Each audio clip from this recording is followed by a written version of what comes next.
at mapagpalang umaga po sa ating lahat. Ang Ospital ng Maynila, Lacson Villegas Medical Center ay nagagalak na maging bahagi at manguna sa seremonya ang pagkataas ng ating bandila ngayong umaga.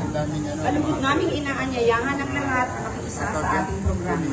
Sa pagsisimula, ating sasaksihan ang pagtataas ng watawat ng Pilipinas habang inaawit ang ating pambansang awit ay pangunahan ni na Ms. Mylene Batan, Mr. Wyron Antonio, Ms. Joanna De Vera, at Ms. Grisel Nicolas ng Nursing Service Division, kasabay ng banda ng Maynila. Pagkatapos nito, isang taus-pusong panalangin na pangungunahan ni Ms. Joy Marasigan mula sa Nursing Service Division. Susundan naman ito ng panunumpa ng katapatan sa watawat ng Pilipinas na pangungunahan ni Ms. Mary Angeline Ferry, Chief Finance Division. Pagkatapos nito, aawitin natin ang awit ng Maynila na pangungunahan muli ni Ms. Batan, Ms. Yuri, Ms. De Vera, Ms. Nicolas, kasabay ang banda ng Maynila. Susunod ang panata sa Bagong Pilipinas na pangungunahan ni Dr. Alisa Laurel Calderon mula sa Family Medicine Department. At pagkatapos nito, aawitin ang himno ng Bagong Pilipinas. Magbibigay ng isang maikling mensahe ang aming nanunuparang pinuno ng ospital na si Dr. Grace H. Padilla. At ang panghuli, ating pakikinggan ang ating kagalang-galang na punong lungsod, walang iba kundi si Honorable Francisco Isko Moreno Dumagoso upang magbigay ng mensahe sa karangalan at inspirasyon. Ako po si May Paris mula sa Office of the Medical Center Chief ng Ospital ng Maynila, Lacson Villegas Medical Center. Maraming salamat po.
Sa ngalan ng Ama at ng Anak at ng Espiritu Santo. Amen. Ama naming banal at makapangyarihan sa lahat, maraming salamat po sa isang masaganang buhay at malusog na katawan na inyong ibinigay sa amin. Maraming salamat sapagkat binigyan ninyo kami ng panibagong araw at pagkakataon na muli naming magampanan ng aming trabaho sa araw-araw. Dalangin po namin, Ama, nagabayan ninyo po kami at ang aming pinagtatrabahuhan sa araw na ito. Tulungan mo po kami na maisakatuparan namin ng maayos, matagumpay at puno ng pagmamahal ang aming responsibilidad sa araw-araw. Ama, kayo po ang manguna sa aming gawain sa araw na ito. Amin pong iniaalay ang aming trabaho sa iyo, Ama. Gagawin po namin ang aming trabaho na naaayon sa iyong kalooban. Tulungan mo po kami na magawa namin ang aming mga gawain na kalugod-lugod sa iyo. Maraming salamat po sa patuloy na pag-iingat ninyo sa amin, kasama ng aming pamilya at mga mahal sa buhay. Tunay kang dakila, Ama, ikaw lamang ang aming Diyos at Hari, na tagapagligtas magpakailanman. Amen. Sa ngalan ng Ama at ng Anak ng Espiritu Santo. Amen.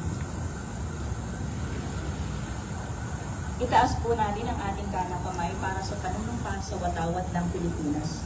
Ako ay Pilipino, buong katapatan nanunumpa sa watawat ng Pilipinas at sa bansang kanyang sinasagisay na may dangal, katarungan at kalayaan na ipinagkikilos ng sambayanang makadiyos, mga katao, makakalikasan at makabansa.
Itaas po natin ang ating kanang kamay para sa panata sa bagong Pilipinas.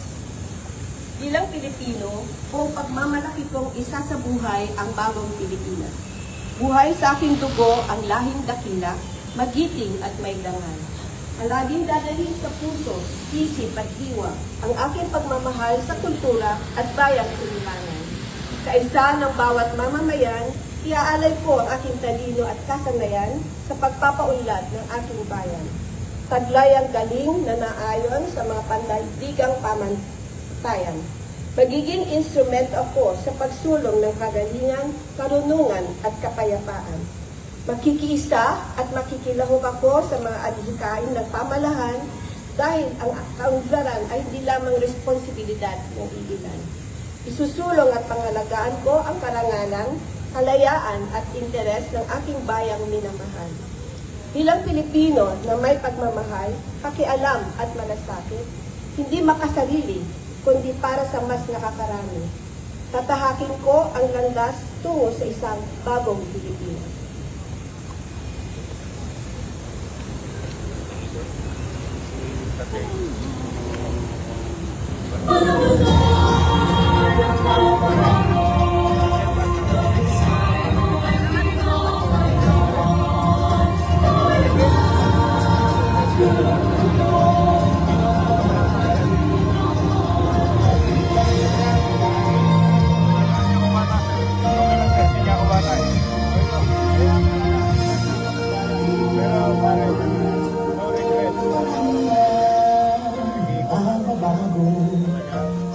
Sa ito ay kinakailangan tayo ang mahal.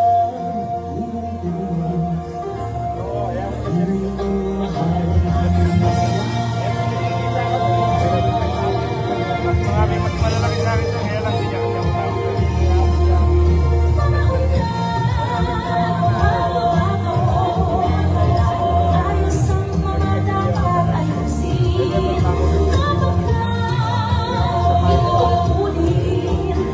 Bawat mamamayan dito sa atin, sa pag-asenso, magsilap ng mabuti ang gawing harap. Malaki na sa mundo at ipamalas ang bagong Pilipino, ang bagong Pilipinas.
Magandang umaga sa ating minamahal na Yorme, kagalang-galang Mayor Francisco Isko Moreno Dumagoso, sa ating masipag na Vice Mayor Angela Lechi Atienza, sa mga kagalang-galang na miyembro ng ating sangguniang panlungsod, Secretary to the Mayor Mr. Manuel Sorcal, Chief of Staff Mr. Cesar Chavez, City Administrator Attorney Eduardo Guardi Pintos, sa aking mga kapwa department heads, sa mga magigiting na kawali ng pamahalaang lungsod ng Maynila, at syempre sa aking pinakamamahal na kapamilya, mga health cluster hospitals, Manila Health Department at ang Ospital ng Maynila, ang mga doktor, nurse at buong staff ng Ospital ng Maynila, isang maganda at makulimlim na umaga po sa inyong lahat. Isang malaking karangalan para sa Ospital ng Maynila ang mamuno sa ating flag raising ceremony ngayong umaga. Ang linggong ito ay punong-puno ng pasasalamat, kaya naman nais kong ibahagi ang naging bunga ng ating pagtutulungan sa gabay ng walang sawang suporta ng ating lokal na pamahalaan na patuloy na naghahatid ang Ospital ng Maynila ng dekalidad na serbisyo. Saksi ang nagdaang taon sa ating pagsisikap na iangat ang antas ng ating pasilidad. Noong September 8, 2025, pinasinayanan natin ang ating state-of-the-art catheterization laboratory upang ang mga komplikado at life-saving heart procedures gaya ng interventional angioplasties ay maging accessible na sa mga batang Maynila at maging sa mga pasyente sa labas ng lungsod. Sinundan po ito noong September 25 ang pagbubukas natin ng renovated building para sa hemodialysis na nagdoble sa ating kapasidad na magsilbi sa mga chronic renal patient kasama po ang inpatient hemodialysis unit.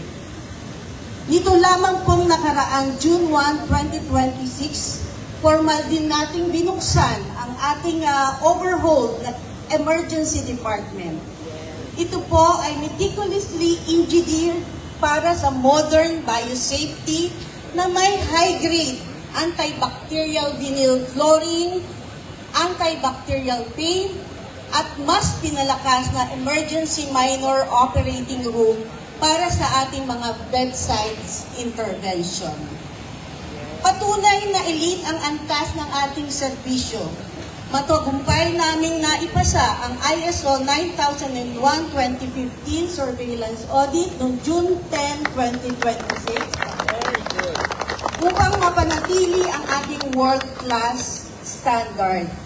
Maraming salamat po sa mga tumutulong at sa atin ng mga ahensya kagaya ng Rotary Club na nagbigay po sa atin ng neonatal ventilator at ang Philippine Sports Commission na nag-donate po sa atin ng C-arm X-ray machine.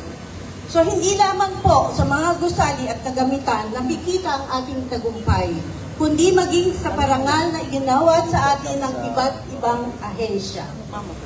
Nakabit po ng ospital ang prestigyosong DOH Hall of Fame Award para sa ating matagumpay na pagpapatupad ng Mother Baby Friendly Hospital Initiative. Kinilala din po ang Ospital ng Maynila bilang Outstanding Public Health Unit ng DOH Metro Manila Center for Health Development.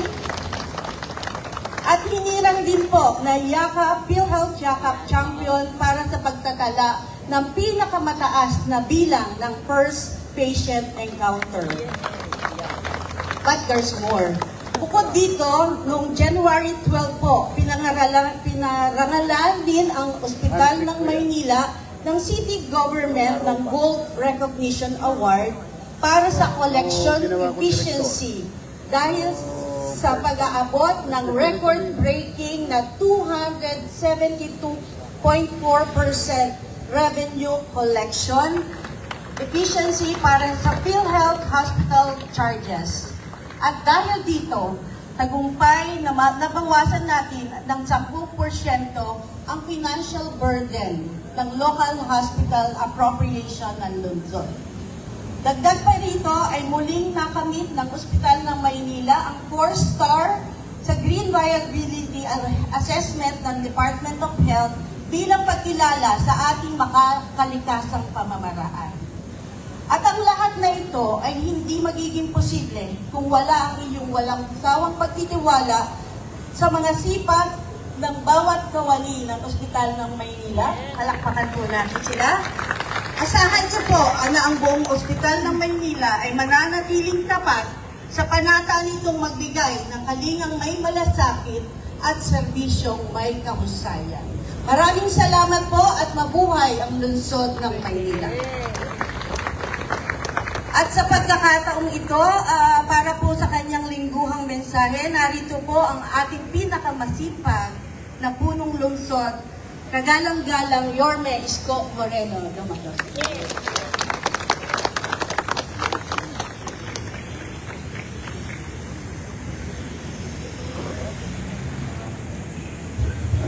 Maraming salamat, Director Grace Padilla. Palakpakan natin ang ating Manila Health Director, Chief Dr. Grace Padilla, and Concurrent Director of Hospital ng Maynila at sa kanyang mga staff and doctors and other medical frontliners. Palakpakan natin sila. Alam po niyo, yung Hospital ng Maynila naging puntahan ng taong bayan. Lalo na nung unang termino natin, nagulat sila na akala nila private hospital, yung hospital lang Maynila. That's why we continue to maintain yung pagbalik natin. At binabanggit niya pong renovation ng emergency room, the same thing that we did with the hospital na Sampaloc, is to create, I don't know what word I can use, viable or maaliwalas na working space for our medical frontliners and to our patients. At natutuwa ako dahil for so many months now, since inumpisahan natin na buhayin yung cath lab, napakarami na pong nagpa-angiogram at angioplasty. Salamat sa ating mga interventionist, cardio interventionist, o mga doktor natin at nurses and medtech. Dahil napakaraming makina po nun sa loob ng isang operating room na ginagamit ng ating mga medical technician. I'm happy that itong uri ng life-saving procedure, kahit mayaman po, nahihirapan bayaran. Because this will cost you about easily $1 million, sometimes 1.2 million, sometimes 1.5 million. Minsan pagka na, ayoko na magsalita ng private hospital name, but definitely it cost them 3 million pesos. Pero sa Manila, with all the charges, ang grand total, 0. Walang binabayaran. Yan po yung very particular na tagubilin ko sa lahat ng hospital natin. Yes, may kwenta, just for purposes ma-realize ng isang patient or family of patients, how much it costs, the procedure, but at the end of the day, is paid for by the taxpayers of the city of Manila. Yun po, kagalingan ninyo. Tuloy-tuloy nyo lamang. And this proof or maraming patunay na kung saan ang inyong pamahalang lungsod ay patuloy na mamumuhunan sa MBN. Minimum basic needs. Housing, education, healthcare, and jobs. And congratulations, Peso. Palakpakan natin yung mga taga-Peso. Nasaan yung mga taga-Peso? Ayun, squatter nga pala yun doon sa atin. Wala pa. But I'd like to congratulate them and commend them. No? Providing opportunity during June 10, yung ating job fair. Napakaraming natanggap na trabaho. And I would like to special mention today, General Santiago and the men and women, officers and non-commissioned policemen of Manila Police District. Congratulations to General Santiago. Last week, we apprehended a total of almost 2 million pesos of drugs in the city of Manila and jailed 3 personality in the city of Manila through the leadership of General Santiago. Palakpakan natin sila at sa po ng ating mga kapulisyan dito sa Luzon. Natutuwa ako dahil mas madalang pa sa pagpatak ng ulan ang nangyayaring hindi magaganda sa Maynila dahil sa visibility. And that's why I have to give also credit to Chiang Kai-shek,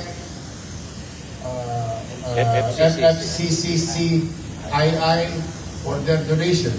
Because of those donations that you saw a few weeks ago, and these are now being utilized by our policemen. Especially si General Santiago. Ito lang yata ang general na nakita ko araw-araw nasa kalsada. Hawa-hawa talaga. No? Nakakatuwa naman. I'm happy and proud of you, General Santiago, and to the men and women, uniform personnel and non-uniform personnel of Manila Police District. Again, our Vice Mayor and members of the City Council, we must, and including you, we must continue. At the very least, no? Maging maaliwalas at panatag ang lungsod ng Maynila. Di balik ito'y luma, ngunit hitik na hitik naman ito sa kasaysayan at istorya. Sa bawat limon mo sa mansulok ng Maynila, laging may istoryang dala sa buhay ng bawat Manileño at mga Pilipinong dumadako or what you call goes in and out of the city daily. So, the least thing that we can offer to our people on top of the basic policy of the city and program of governance addressing MBN is maging maliwalas, maging panatag ang pamumuhay sa lungsod. At mapagtatagumpayan natin ang kapanatagan kung ang lahat ng chairman, XO, tanod, barangay officials, which is amounting to 30,000 of them all over the city, and all the Manila Police District and other enforcing agency, kapag nagtulong-tulong, acting in synchrony, I think makakamit natin yung kapanatagang gusto nating ialay sa ating mamamayan. Kaya po sa inyong lahat, ay masaya ako, lumililim na, nababawasan na ang init, at sana maging maaliwalas itong linggong ito sa ating bansa. Karoon na tayo ng magandang makikita. And we must continue to hope and wish that good things will come to us for our people. And I'd like to take this opportunity, pagpapasensya ninyo ko, paulit-ulit kong ipaalala sa inyo tuwing Lunes. I will do my best in my own little way. But it's like what nasa kanta. But my best wasn't good enough. With your help, ulitin ko I will do my best. Talaga, sukdo lang talupang ko ang lupa. Mairawos, maitawid lang ang mga kababayan natin. Ngunit mas magiging mabisa ang pamahalaang lungsod ng Maynila kung tutulungan ninyo kong paglingkod ng mainam, masino at episyente sa ating mga kababayan. Kaya I ask you, please, do your best. Let's do our best in our respective field of undertaking. Sa kanya-kanya nating tinatahak na responsibility. And let God do the rest. Sabi niya. So, mag-wish ako ngayong Lunes. Sana malusog kayo. At si Jess, ihanap nyo na ng girlfriend. Yes. May kansat ka na. Wah, improving. Inaabangan namin lahat, baka kala mo. May kinasal ako ng isang araw, 100. Gusto ko ikaw naman na makita kung isasakal ko, ay, ikakasal ko. So mag-iingat kayo, ang wish ko, maging malusog kayo lahat. At papagtagumpayan ninyo ang mga pagsubok na kinakarap yung personal, sa tahanan, sa trabaho, at sa buhay. Maraming salamat, pagpalain nawa kayo ng buong may kapatid. Manila! God first. Thank you.